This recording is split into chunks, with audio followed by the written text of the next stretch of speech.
Ibihe byiza bakunzi ba Daboy TV, nongeye kubaha ikaze kuri Daboy TV.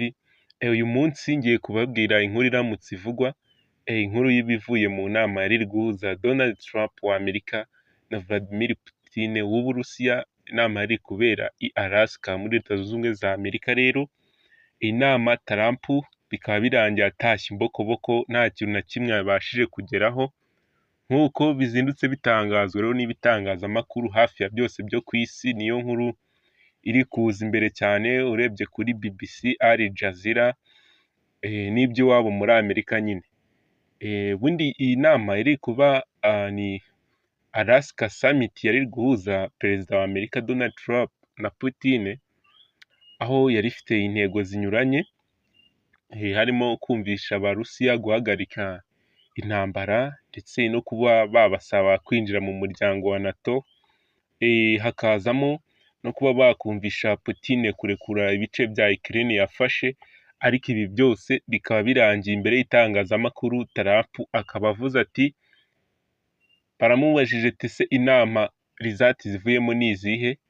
Trump ati, nkubwije ukuri nta gisubizo kizima kivuyemo. Ngira ngo ngerageje mureke tuze kwifashisha inyandiko hano ku binyamakuru nko kuri BBC, bavuze bati Trump agize ati ntacyo twagezeho rwose.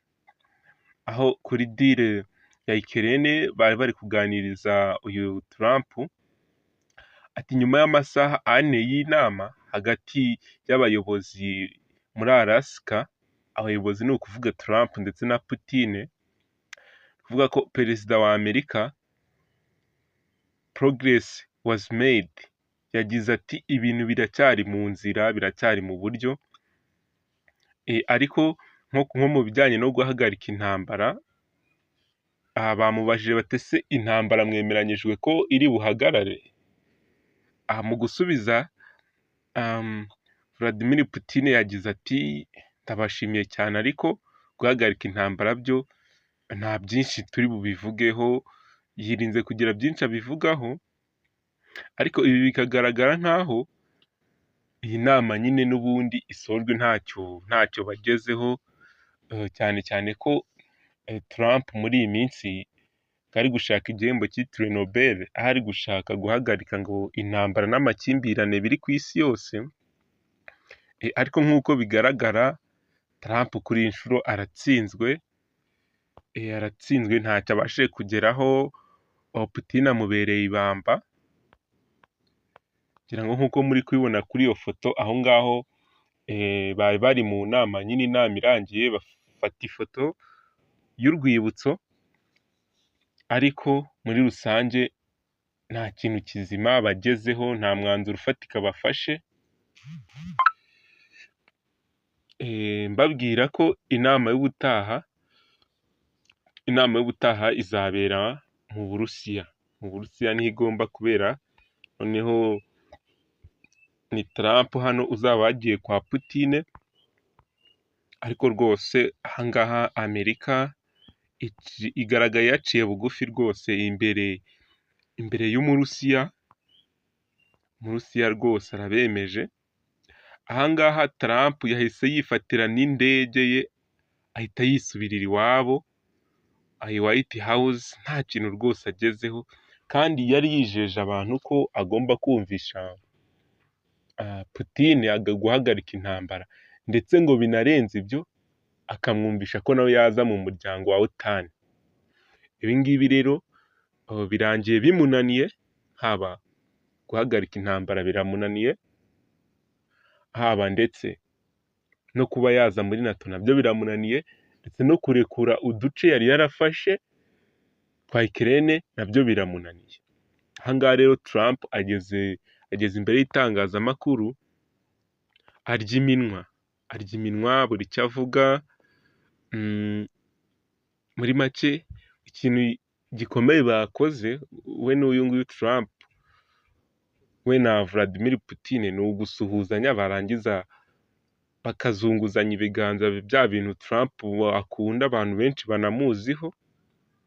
Nicyo kintu cyonyine gifatika babashije kugeraho muri iyi nama yari iri kubera Alaska mu gihe cy'amasaha ane yamaze kandi iyi nama ibyo bavuze n'uko byagenze ntabwo byabashije kujya hanze kubera ko inama yabereye mu muhezo.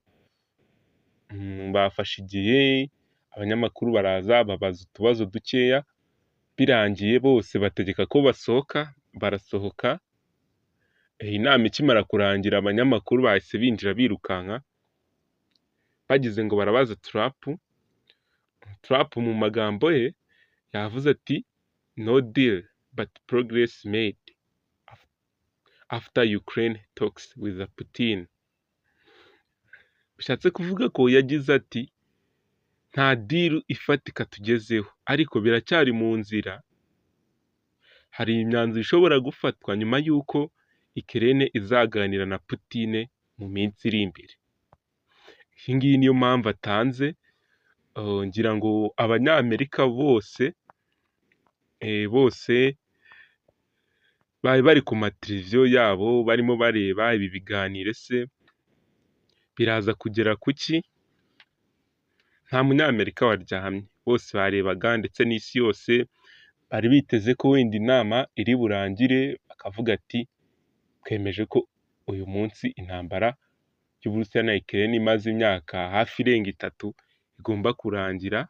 Twese nibyo twari twiteze, n'abanyamakuru bari hanze byaho inama yaberaga nibyo bari biteze, ariko ngira ngo benshi muranabizi ko uyu mugabo Putin yihagararaho cyane.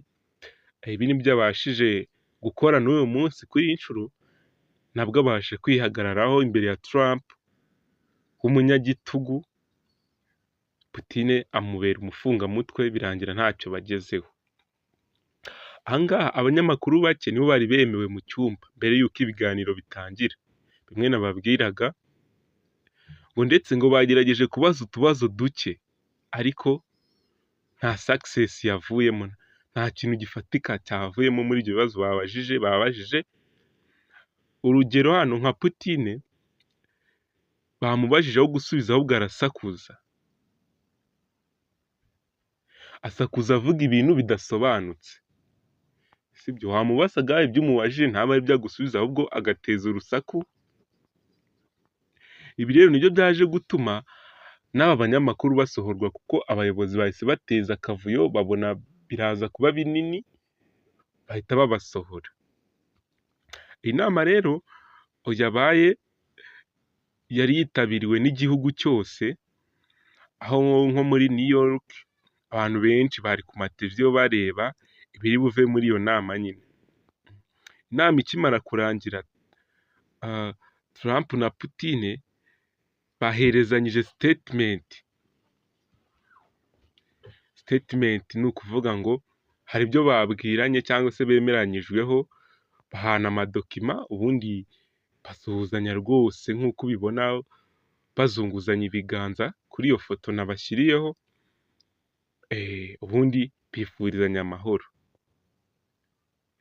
Izo zose ni zimwe muri senariyo zagiye ziba muri iyi nama, ariko urebye mu by'ukuri hano Trump aratsinzwe. Gusa nihagira ikindi kiza kumenyekana, wowe kora subscribe kuri The Boy TV, ndaza guhita mbibagezaho. Nayo makuru nari mbonye ari gucicikana ku binyamakuru mpuzamahanga, ndavuga nti reka nze namwe mbibagezeho, bibabwira uko bigenze muri iyi nama yari guhuza Trump na Putin w'Uburusiya, ariko ikaba irangiye nta kintu gifatika kivuyemo, ku buryo na Trump abyiyemerera. Ubwo turategereza nihagira igihinduka cyangwa ibindi biza kujya hanze, ndaza guhita ngaruka nabyo mbibabwire. Wowe kora subscribe ntukajye ucikwa. Murakoze cyane rero, njye ni wa muhungu wanyu The Boy.